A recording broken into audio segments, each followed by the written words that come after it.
Hello students, ये magnetic effect of electric current हमारे physics का ये दूसरा चैप्टर का ये वीडियो नंबर 3 है। इससे पहले भी मैंने 2 वीडियोस अपलोड किया है, जिसमें एक में मैंने मैग्नेट, उसके प्रॉपर्टीज़, उसके बिहेवियर और उसके शेप और अर्थ एज ए मैग्नेट जैसे टॉपिक्स को कवर किया था। अगले वीडियो में हम लोगों ने ऑरस्टेड एक्सपेरिमेंट और उसके कंक्लूजन को डिस्कस किया था।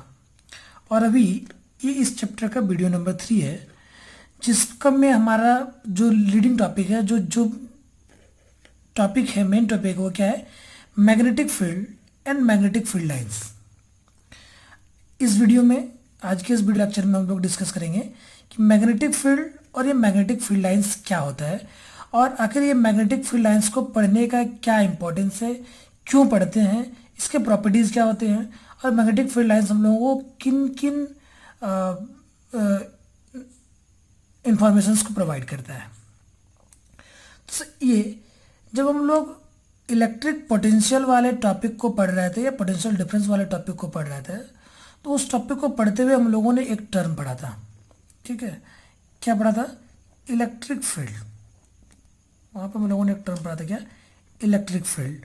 और इलेक्ट्रिक फील्ड को डिफाइन करते हुए मैंने कहा था कि हर एक चार्ज क्या करता है? हर एक चार्ज अपने सराउंडिंग में एक इलेक्ट्रिकल इन्वायरमेंट को प्रोड्यूस करता है। ठीक है, इलेक्ट्रिकल इन्वायरमेंट को प्रोड्यूस करने का मतलब है कि अपने चारों बगल में ये वो रीजन है, इसके अंदर यदि कोई दूसरा चार्ज इंटर करता है तो ये चार्ज इस पर फोर्स लगाएगा, चाहे वो फोर्स ऑफ अट्रैक्शन हो या फोर्स ऑफ रिपल्सन हो। यदि सिमिलर चार्जेस होगा दोनों तो फोर्स ऑफ रिपल्सन लगाएगा, और यदि अपोजिट चार्जेस होगा तो फोर्स ऑफ अट्रैक्शन लगाएगा। मतलब कब? जब ये चार्ज इस चार्ज क्यू के इलेक्ट्रिक फील्ड में, इलेक्ट्रिकल इन्वायरमेंट में आएगा तभी। तो इस इलेक्ट्रिकल इन्वायरमेंट को हम लोगों ने क्या नाम दिया था? इलेक्ट्रिक फील्ड का नाम दिया था। बिल्कुल वही कंसेप्ट अभी हम लोग यहाँ पे लेके आएंगे कि मैग्नेटिक फील्ड को डिफाइन करते हुए हम लोग बोलेंगे कि मैग्नेटिक फील्ड क्या होता है कि हर एक मैग्नेट, ठीक है, हर एक मैग्नेट क्या करता है? चलिए हम लोग अभी बार मैग्नेट को बनाते हैं।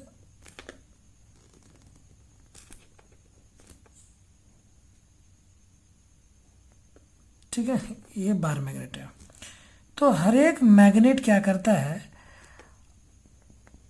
अपने सराउंडिंग में एक मैग्नेटिक इन्वायरमेंट को प्रोड्यूस करता है, और अप टू विच यदि उसमें कोई दूसरा मैग्नेट इंटर करेगा, सपोज ये इसका मैग्नेटिक इन्वायरमेंट है, और इस मैग्नेटिक फील्ड में, इस रीजन में यदि कोई दूसरा मैग्नेट इंटर करेगा या कोई दूसरा मैग्नेटिक पोल इंटर करेगा तो ये उस पर क्या करेगा? फोर्स एक्सर्ट करेगा।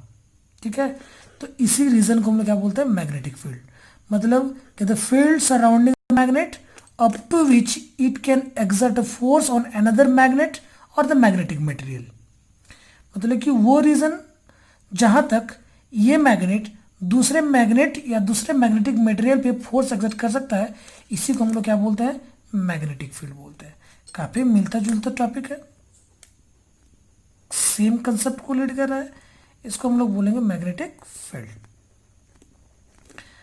ये तो मैग्नेटिक फील्ड। लेकिन सोचने वाली बात है कि क्या मैग्नेटिक फील्ड इस पूरे रीजन के अंदर हर जगह पे मैग्नेटिक फील्ड का स्ट्रेंथ सेम होगा?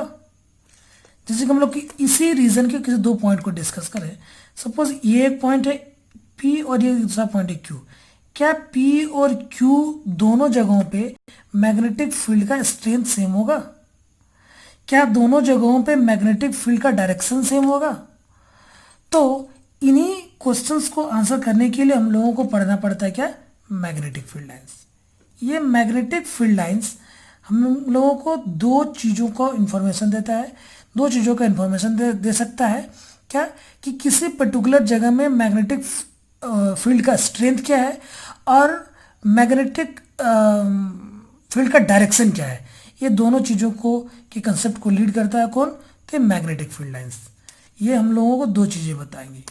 ठीक है, अभी हम लोग इसको क्या कर रहे हैं? इन सारी चीज़ों को रिमूव करेगा। तो ये अभी हम लोगों को पता चला क्या कि मैग्नेटिक फील्ड लाइंस दो चीज़ों को से हम लोगों को दो चीज़ों का पता चलता है कि किसी मैग्नेटिक फील्ड में कि किसी पॉइंट पे मैग्नेटिक फील्ड का स्ट्रेंथ क्या है उस पर्टिकुलर पॉइंट पे, और मैग्नेटिक फील्ड का डायरेक्शन क्या है। तो ये इसके इंफॉर्मेशंस को समझने के पहले पहले ये जानना पड़ेगा कि मैग्नेटिक फील्ड लाइंस होता क्या है। ठीक है, तो आप लोगों को याद होगा कि जब हम लोग इलेक्ट्रिक पोटेंशियल या पोटेंशियल डिफरेंस को हम लोग डिफाइन कर रहे थे, तो उसको डिफाइन करते हुए हम लोग एक टेस्ट चार्ज बार बार बात करते थे कि टेस्ट चार्ज को एक पॉइंट से दूसरे पॉइंट तक, टेस्ट चार्ज को इन्फिनिटी से दूसरे पॉइंट तक, तो वहाँ पे एक टर्म यूज करते थे हम लोग क्या, टेस्ट चार्ज। तो यहाँ पे टेस्ट चार्ज की जगह पे क्या यूज होगा, ये सपोज अभी हम लोगों को फिर से बार मैग्नेट बनाना है। ठीक है, ये कोई बार मैग्नेट है,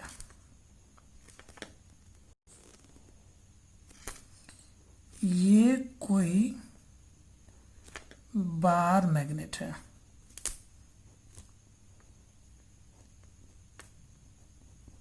ठीक है, ये कोई बार मैग्नेट है और ये बार मैग्नेट का नॉर्थ पोल है, ये उस बार मैग्नेट का साउथ पोल है।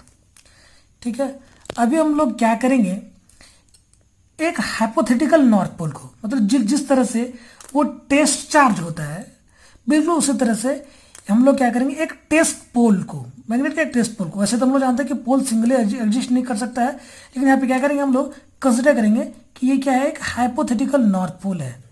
क्या है, हाइपोथेटिकल नॉर्थ पोल, मतलब जिस तरह से वो टेस्ट चार्ज होता था, ये क्या है, ये हाइपोथेटिकल नॉर्थ पोल है। तो यदि हम लोग हाइपोथेटिकल नॉर्थ पोल को रखेंगे यहाँ पे, तो डेफिनेटली हम लोग पढ़े हुए हैं मैग्नेट के प्रॉपर्टी में कि ये नॉर्थ पोल है, तो ये दूसरे नॉर्थ पोल को क्या करेगा, रिपेल करेगा। दैट मीन्स ये इसको डिफ्लेक्ट भगाएगा यहाँ से और कहाँ भेजेगा, यहाँ पे भेजेगा। तो यहाँ पे भेजने के बाद ऐसा नहीं है कि ये इसको रिपेल नहीं करेगा, यहाँ पे भेजने के बाद भी ये इसको क्या करेगा, रिपेल करेगा। अब की बार ये यहाँ पे आ जाएगा। यहाँ पे आने के बाद क्या होगा, अब हम लोगों को ये चीज़ इसका भी असर दिखने लगेगा। ये इसको रिपेल करेगा, लेकिन ये साउथ है ना, तो इस नॉर्थ को क्या करेगा, अपनी ओर अट्रैक्ट करेगा। और हम लोग देखते हैं कि देखते देखते ये क्या होने लगता है कि ये नॉर्थ पोल इस साउथ पोल की ओर आने लगता है। ठीक है, ये नॉर्थ पोल ये साउथ पोल की ओर आने लगता है। तो ये मतलब सिंपली ये hypothetical north pole, this is the hypothetical north pole. इस हाइपोथेटिकल नॉर्थ पोल को किसी मैग्नेट के मैग्नेटिक फील्ड में रखने पे ये जिस पाथ को ट्रेवल किया, ये इस पाथ को ट्रेवल करते हुए है ना, ये जिस पाथ को ट्रेवल किया, इसी पाथ को, इसी क्लोज पाथ को, इसी क्लोज कर्व को हम लोग मैग्नेटिक फील्ड लाइन बोलते हैं। ठीक है, इसका आधा अधूरा डिफिनेशन अभी हम लोगों को मिल गया कि मैग्नेटिक फील्ड लाइंस क्या होता है। Magnetic field lines are the close curves, magnetic field lines are the close curves. ठीक है, ये क्लोज कर्व होता है, ये पता चल गया। लेकिन यहाँ पे दिख रहा है क्या कि which originates from the north pole and terminates at the south pole. यहाँ पे दिख रहा है मैग्नेटिक फील्ड लाइंस का क्या होता है, तो नॉर्थ पोल से ओरिजिनेट हो रहा है और कहाँ पे टर्मिनेट हो रहा है, तो साउथ पोल पे टर्मिनेट हो रहा है। ये इसका आधा अधूरा डिफिनेशन है। तो इसका क्या फायदा है, ठीक है, इसका क्या फायदा है, तो इस तरह के कई सारे हम लोग ये कई बार हम लोग इसको रिपीट करने पे क्या इधर की और हाइपोथेटिकल नॉर्थ पोल को रखने पे ऐसा दिखेगा, ये इस तरह का क्लोज कर्व मिलेगा, क्लोज पाथ मिलेगा। ठीक है, तो हम लोग क्या करेंगे, एक बार मैग्नेट के लिए क्या कर सकते हैं, तो हम लोग ड्रॉ कर सकते हैं मैग्नेटिक फील्ड लाइंस को। अब ये मैग्नेटिक फील्ड लाइंस सबसे पहले बात करेंगे डायरेक्शन को कैसे बताता है। ठीक है, स्ट्रेंथ की बात करेंगे बाद में, डायरेक्शन को कैसे बताता है। सपोज हम लोगों को यहाँ पे पता करना होगा कि यहाँ पे मैग्नेटिक फील्ड का डायरेक्शन क्या है।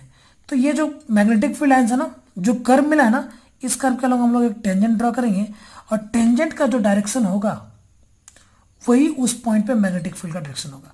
सपोज यहाँ पे पता करना होगा तो यहाँ पे टेंजेंट ड्रॉ कर देंगे, यहाँ पे पता करना होगा तो यहाँ पे टेंजेंट ड्रॉ कर देंगे। जहाँ पे पता करना होगा वहाँ पे हम लोग क्या करेंगे, टेंजेंट ड्रॉ कर देंगे। और टेंजेंट क्या करता है, टेंजेंट का डायरेक्शन ही क्या होता है, मैग्नेटिक फील्ड का डायरेक्शन होता है। ठीक है, तो इसका कंप्लीट डिफिनेशन क्या आता है? इसका कंप्लीट डिफिनेशन आता है कि magnetic field lines are the close curve which originates from the north pole and terminates at the south pole. ये क्लोज कर्व होता है without any break, and the tangent drawn at any point of that curve gives the direction of magnetic field. This is the complete definition of magnetic field lines. ठीक है, ये magnetic field lines के का complete definition है कि वो close curve जो north pole से ओरिजिनेट होकर साउथ पोल पर टर्मिनेट होता है, और जिस कर्व के किसी भी पॉइंट पे टेंजेंट ड्रॉ करने पे वो क्या करता है, उस पॉइंट पे मैग्नेटिक फील्ड के डायरेक्शन को बताता है, उसी को हम लोग क्या बोलते हैं, मैग्नेटिक फील्ड लाइंस। अभी हम लोग सवाल ये पूछा था कि बार मैग्नेट के लिए मैग्नेटिक फील्ड लाइंस के स्केच को ड्रॉ करो, तो वो अभी हम लोग ड्रॉ करते हैं। ये हम लोगों ने ड्रॉ करके रखा है मैग्नेटिक फील्ड लाइंस को। अब पता चलेगा कि मैग्नेटिक फील्ड लाइंस, थोड़ा सा टेढ़ा मेढ़ा जरूर हो गया, ये मैग्नेटिक फील्ड लाइंस जो है वो क्या करता है, नॉर्थ पोल से ओरिजिनेट होकर साउथ पोल पर टर्मिनेट हो रहा है, और हम लोग यहाँ पे देख रहे हैं तो डायरेक्शन का तो पता चल गया कि सपोज इस जगह पे हम लोगों को मैग्नेटिक फील्ड का स्ट्रेंथ पता करना है, तो यहाँ पे क्या करेंगे हम लोग, टेंजेंट ड्रॉ कर, ये डायरेक्शन पता करना तो यहाँ पे टेंजेंट ड्रॉ कर देंगे, यहाँ पे पता करना होगा तो यहाँ पे टेंजेंट ड्रॉ कर देंगे, यहाँ पे पता करना होगा तो यहाँ पे टेंजेंट ड्रॉ कर देंगे। लेकिन यहाँ पे हम लोग देख रहे हैं कि स्ट्रेंथ को कैसे बता रहा है, तो यहाँ पे देख रहे हैं कहीं पे मैग्नेटिक फील्ड लाइन से दूसरे का ज़्यादा क्लोजर है, और कहीं पे देख रहे हैं कि मैग्नेटिक फील्ड लाइन से दूसरे से ज़्यादा वाइड सेपरेशन पे है। तो जहाँ पे मैग्नेटिक फील्ड लाइन एक दूसरे से ज़्यादा क्लोजर है, यहाँ पे बोलेंगे मैग्नेटिक फील्ड का स्ट्रेंथ ज़्यादा है, किसके कंपेरिजन में, उस जगह के कंपेरिजन जहाँ पे मैग्नेटिक फील्ड लाइन से दूसरे से ज़्यादा सेपरेशन पे है। तो इस तरह से हम लोगों को पता चला कि मैग्नेटिक फील्ड लाइंस जो है मैग्नेटिक फील्ड के स्ट्रेंथ के साथ साथ डायरेक्शन दोनों को बताता है। ठीक है, अभी हम लोग इसके प्रॉपर्टी को डिस्कस करेंगे, मैग्नेटिक फील्ड लाइंस का प्रॉपर्टी क्या होता है। तो हर एक प्रॉपर्टी के साथ हम लोग उसके सिग्निफिकेंस को भी बात करेंगे। जो सबसे इंपॉर्टेंट पोर्शन है वो है मैग्नेटिक फील्ड लाइंस का प्रॉपर्टीज। ठीक है, ये सबसे इंपॉर्टेंट जो पार्ट है ये इसका प्रॉपर्टीज है। बेसिकली हम लोग इसके तीन प्रॉपर्टीज को 3 पॉइंट में लिस्ट करते हैं कि magnetic field lines are the close curve. पहला तो इसका डिफिनेशन ये है कि which originates from the north pole, ठीक है, एंड एट साउथ पोल। ये नॉर्थ पोल से साउथ पोल की ओर जाता है। ठीक है, अभी यहाँ पे हम लोग देख रहे हैं दूसरा जो चीज़ ऑब्जर्व कर रहे हैं कि magnetic field lines are closer to each other near the pole. Pole के आसपास क्या होता है, एक दूसरे से ज़्यादा क्लोजर होता है, और but they are widely separated at the other places. Pole के अलावा बाकी जगहों में ये क्या है, ये फील्ड लाइंस वाइडली सेपरेटेड है। तो इसका मतलब, इसका कंक्लूजन क्या, ये मतलब कि सिंपल इसका जो प्रॉपर्टी नंबर 2 है, तो नियर द पोल, नियर पोल, ठीक है, ये क्लोजर है एक दूसरे के। ठीक है, और दूसरा दूसरे जगहों में अदर प्लेसेस में far apart from the pole, far away from the pole, ये क्या है, they are at wider separation. ये वाइडर सेपरेशन पर दोनों का अपना अलग अलग सिग्निफिकेंस है। इसका मतलब है कि मैग्नेटिक फील्ड नियर द पोल क्या होता है, स्ट्रांग होता है, जबकि दूसरी जगहों में मैग्नेटिक फील्ड पोल के कंपैरिजन में क्या होता है, कम होता है। मैग्नेटिक फील्ड का स्ट्रेंथ पोल के कंपैरिजन में कम होता है। जो सबसे लास्ट और सबसे इंपॉर्टेंट भी जो प्रॉपर्टी है मैग्नेटिक फील्ड लाइंस का, वो ये है कि magnetic field lines never intersect each other, कि दो मैग्नेटिक फील्ड लाइंस कभी भी एक दूसरे को इंटरसेक्ट नहीं कर सकता है। सबसे अहम सवाल है कि क्यों, why magnetic field lines never intersect each other. ये सवाल बहुत ही बार पूछा गया है बोर्ड एग्जाम्स में। तो एक इंपॉर्टेंट सवाल यहाँ से बन के आता है कि क्यों। सपोज जैसे कि हम जब बोल रहे हैं कि ये मैग्नेटिक फील्ड लाइंस इस मैग्नेटिक फील्ड लाइन से यहाँ पे इंटरसेक्ट कर गया, तो यहाँ पे पॉइंट ऑफ इंटरसेक्शन पे, ये जो पॉइंट ऑफ इंटरसेक्शन है, तो पॉइंट ऑफ इंटरसेक्शन पे हम लोग दो दो टेंजेंट ड्रॉ कर सकते हैं, ये एक और ये एक टेंजेंट। तो एक ही पॉइंट पे मैग्नेटिक फील्ड का ये टेंजेंट इधर डायरेक्शन बताता है और ये टेंजेंट इधर डायरेक्शन बताता है। अब आप ही को किसी चौक चौराहे पे खड़े होकर बोला जाए एक ही साथ दोनों ओर चलना है, ठीक है, लेफ्ट की ओर भी चलना है, राइट की ओर भी चलना है, क्या पॉसिबल है एक इंसान का एक साथ दो ओर चलना? तो नहीं। तो ओब्वियसली ये चीज मैग्नेटिक फील्ड के लिए कैसे पॉसिबल होगा, हाइपोथेटिकल नॉर्थ पोल के लिए कैसे पॉसिबल होगा? इसीलिए मैग्नेटिक फील्ड लाइंस कभी भी एक दूसरे से इंटरसेक्ट नहीं करता है, क्योंकि यदि वो इंटरसेक्ट कर जाएगा तो पॉइंट ऑफ इंटरसेक्शन पे मैग्नेटिक फील्ड लाइंस का मैग्नेटिक फील्ड का दो डायरेक्शन हो जाएगा, and which is not possible. ठीक है, in one line, if the magnetic field lines are intersect each other, then at the point of intersection there will be the two direction of the magnetic field which is not possible। तो ये था हमारा magnetic field और magnetic field lines का property. Magnetic field lines, magnetic का strength कैसे पता था, डायरेक्शन क्या होता है, इसका इंपॉर्टेंस क्या है, मैग्नेटिक फील्ड लाइंस क्या है, इन सारी चीज़ों को हम लोगों ने इस वीडियो में डिस्कस किया। अभी अगले वीडियो में हम लोग डिस्कस करेंगे कि कैसे हम लोग मैग्नेटिक फील्ड लाइंस को, वीडियो नंबर 4 में, कि कैसे हम लोग मैग्नेटिक फील्ड लाइंस को हम लोग ड्रॉ करते हैं, या कैसे हम लोग मैग्नेटिक फील्ड लाइंस के पैटर्न को ऑब्टेन करते हैं, एक्सपेरिमेंटली कैसे इसको ऑब्टेन किया जा सकता है, और साथ ही कई सारे मैग्नेटिक फील्ड लाइंस के पैटर्न को हम लोग डिस्कस करेंगे। Thank you.